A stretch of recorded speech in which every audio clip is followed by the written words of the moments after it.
Welcome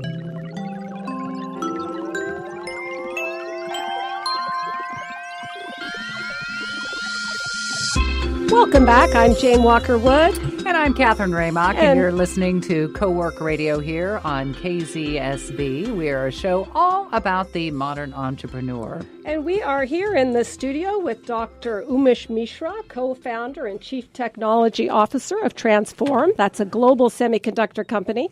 Dr. Mishra also co-founded Nitres, which was the first company to develop Gallium Nitride LEDs and transistors.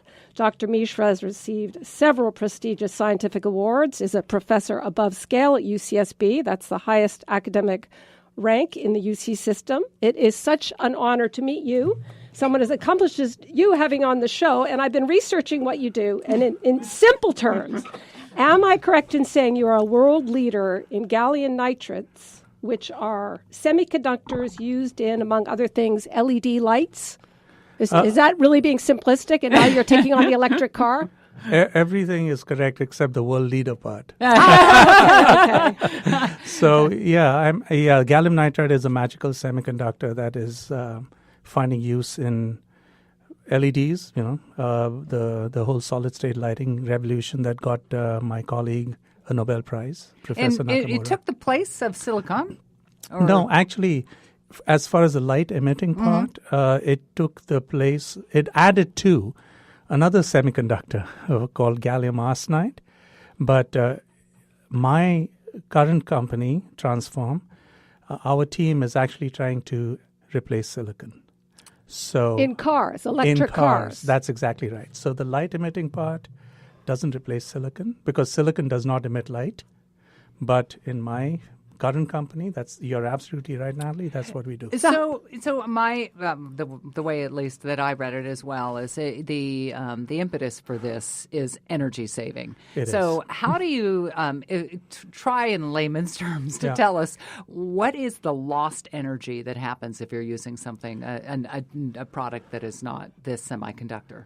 Well, that's actually, that it's awfully, the problem is that there's this, what I do has zero sex appeal. It's very difficult to, it has. I don't know. Yeah, it doesn't have any. How many more miles can I go in my Tesla X for the same amount of electricity? Yeah, exactly. Double, triple. No, that would be wonderful if I could do that. The answer to your question is probably a 15-20% increase in range. That is huge, by the way, when you're talking. Yeah, because when you talk about driving range anxiety, those extra 20, 30 miles makes a huge difference. That's also a big saving to Tesla because they don't need as many supercharger stations. Correct. Do companies like Tesla invest money in companies like yours? Not in my company. I don't know which companies Tesla invests in, but to just step back a little.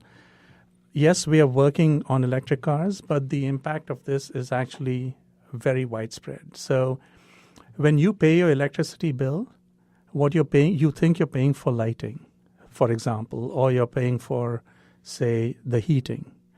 But what you're actually paying for is all the electricity you consume. But over 10% of that electricity is lost in just converting the electricity from the way it is delivered to the outlet. And how is it lost? Through heat or heat. Was it okay? Yeah, that's a very good question. So if you're in a place like Canada where I'm from, is it more expensive to produce electricity? Well, actually, the interesting thing is if you're in Canada, probably you don't want to. This is tongue in cheek, because the heat that is generated could also heat your home. But but it's not more expensive to produce the electricity. But what you'll do at any home, if you have a dimmer in your home and you don't have a new dimmer but an older dimmer, you touch it, it'll feel warm to the touch. Yes. And the reason is that it's converting electricity from the way it's received, which is 110 volts AC, it's the outlet, and it changes the voltage. That process is inefficient. Well, that's so we all need to upgrade our dimmers. Well, I'm not trying to push a dimmer. I'll come back when I have a dimmer company. Exactly, yeah. But, Go ahead. No, so over 10% of all electricity is lost, which if you translate in economic terms, we spend about $40 billion a year in the U.S. just paying for wasted electricity. I'm not talking of wasted in transmission. But once it comes to your house, then it gets converted to feed your TV, to feed your dimmer, to feed your laptop, your computer, your refrigerator. Those conversions that take place causes about $40 billion of loss. Now, it's gallium nitride, is that correct? Gallium nitride. Nitride. Yeah. And it is it grown in a lab? I've seen it's crystallized, but yes. how is it? Because it's not. It doesn't come in sheets like the silicon would, right? Well, actually, the silicon is also grown as a boule, as a bulk material. It comes out like a big sausage. Okay. And then what you do is just like you slice a sausage, you slice silicon into the thin wafers that you normally see. So we actually don't grow, at least at the moment, these sausages of gallium nitride. We just grow the thin film. And gallium nitride does not exist in nature as a natural material. You can't go and mine gallium nitride. It is only a man-made. I have to ask, as a kid, were you taking apart your dad's radio and driving your parents crazy, or was the whole family so scientific that they were very supportive of your curiosity? Actually, the latter. My father was an engineer, and the rest of my family are doctors. But what my father actually instilled in me was learn the basics. Don't get too involved in the final product. Just kind of learn the basics and then let your passion take you where you want to go so that you have the basics to then express yourself correctly. So I don't want to give him more credit than my mom because my mom's still alive. My father's passed away, so I should really shift all the credit to my mom. Because we are available online. She can download this. Right. Yeah. So actually, but both my mom and dad were very, very supportive. And, growing up in India, I was, I have to pinch myself, where I grew up, how I am today. I was going to ask that because you grew up in India. You end up getting a PhD at Cornell. Right. You're now working with the Nobel Prize winner for the LED. Right. How did that happen? Steven Spielberg couldn't write this script. Exactly. No, actually, what it does is it's a combination of support by the family and the openness of American society. So as far as I'm concerned, it takes two to tango. And my father actually graduated from Brooklyn in 1948. And he came to America for study after India got independence and then went back to India. And he was bitten and smitten by the American bug. So he suggested I should go to America just to get a different, just to check it out. Because he said it's a fundamentally different country.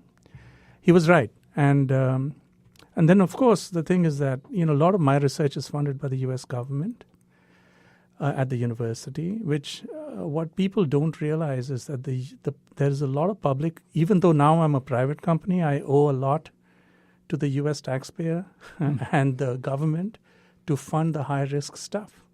So this public-private partnership that exists in America is very unique. Do you see that in danger at all with the current government, or are they still very supportive of scientific research?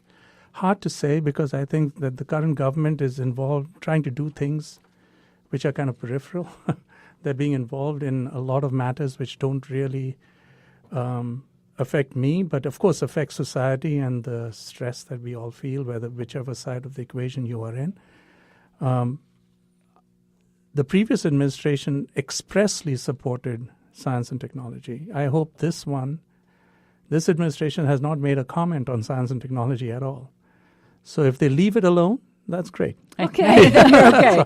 So, you mentioned the private company, and then versus the work that you're also doing at the university. But back to the company itself, which I believe you established almost 10 years ago.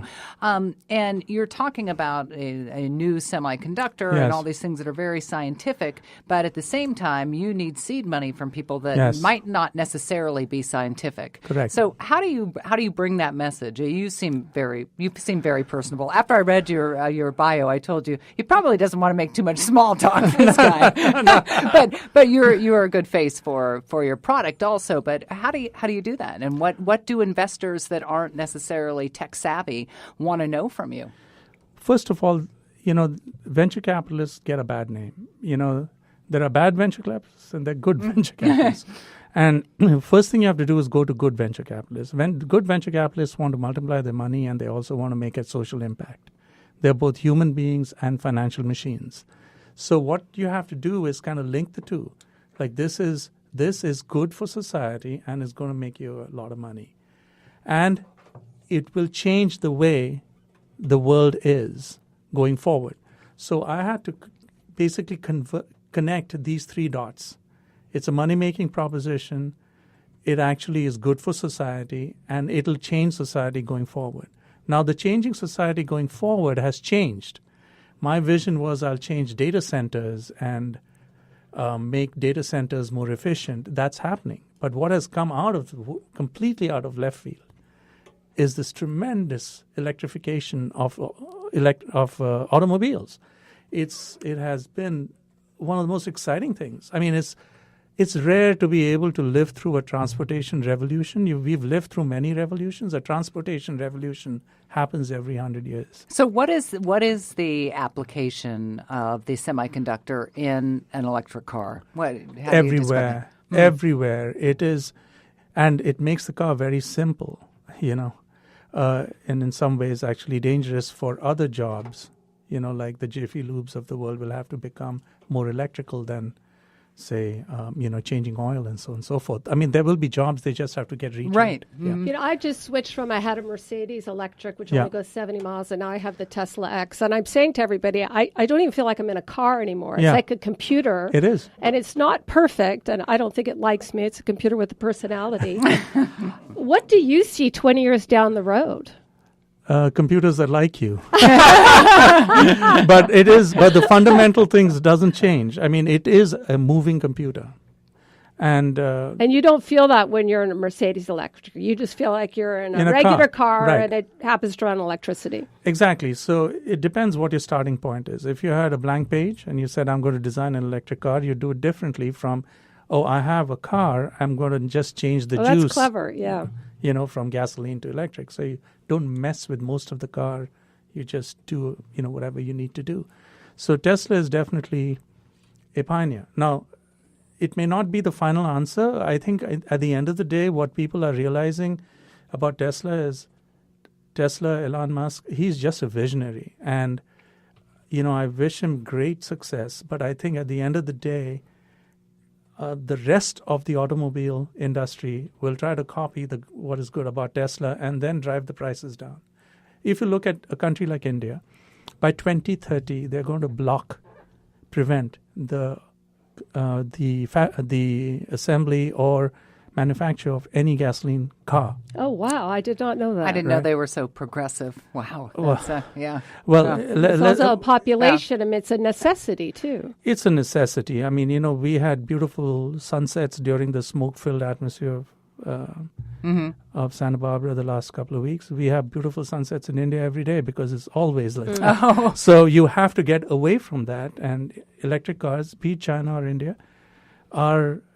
as sure as the sun rises tomorrow, it's going to happen. So, you mentioned when you were looking at investors that this impact on society is so important, and we've seen that during the course of the last 6 months of doing this show. That almost every entrepreneur that's the vision, but it hasn't always been. Does that feel like something new, or? Yeah, I just know that good venture capitalists that I've interacted with, and many of them have lost their money in my company, and many of them have new venture money has come in, but there has been no hard feelings, right?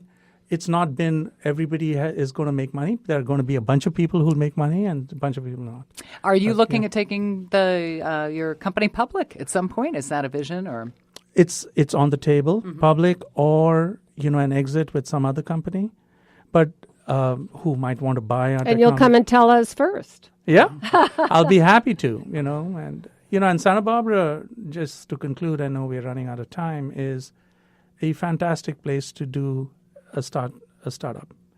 And the reason is, I think UCSB and all the technology that comes out of the university and the supportive environment here allows us to really grow and attract good people. Thank you for that, because we couldn't agree with you more on that. Yeah, we were actually just